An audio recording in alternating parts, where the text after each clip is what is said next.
Kwa sababu ya kusudi ulilobeba, kuna aina ya watu unapaswa kuachana nao. Si kwa sababu unawachukia watu, hapana.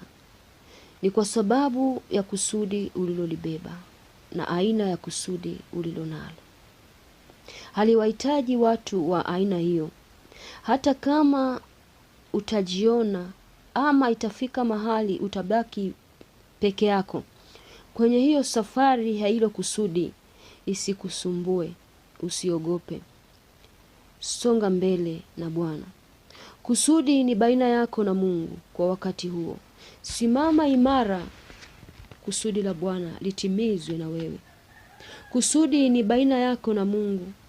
Mungu anakuhitaji wewe utimize kusudi la Bwana. Unaweza usieleweke ama kuonekana umechanganyikiwa.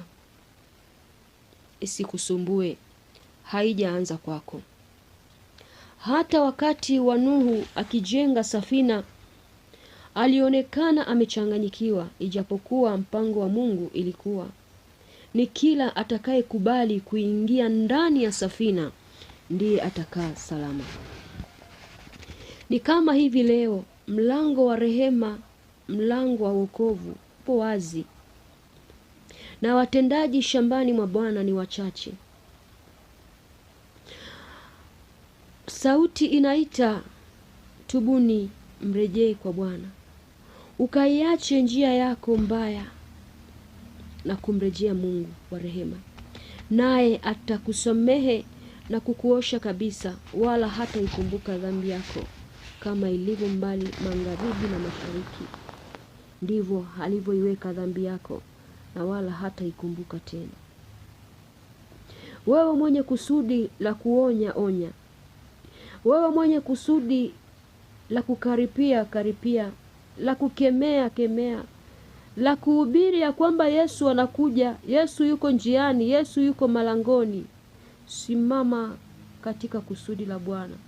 Waambie watu habari za Yesu. Waambie ya kwamba Yesu yu karibu kurudi. Na atakayevumilia hata siku ya mwisho ndiye atakayeokoka. Acha wakuone wanavyokuona, isikusumbue. Acha wakuone umepitwa na wakati, ama huna kazi ya kufanya, ama umepoteza muda. Lakini simama kwenye lile kusudi ambalo Bwana amekuitia na amekuweka kwa wakati huo. Simama kwenye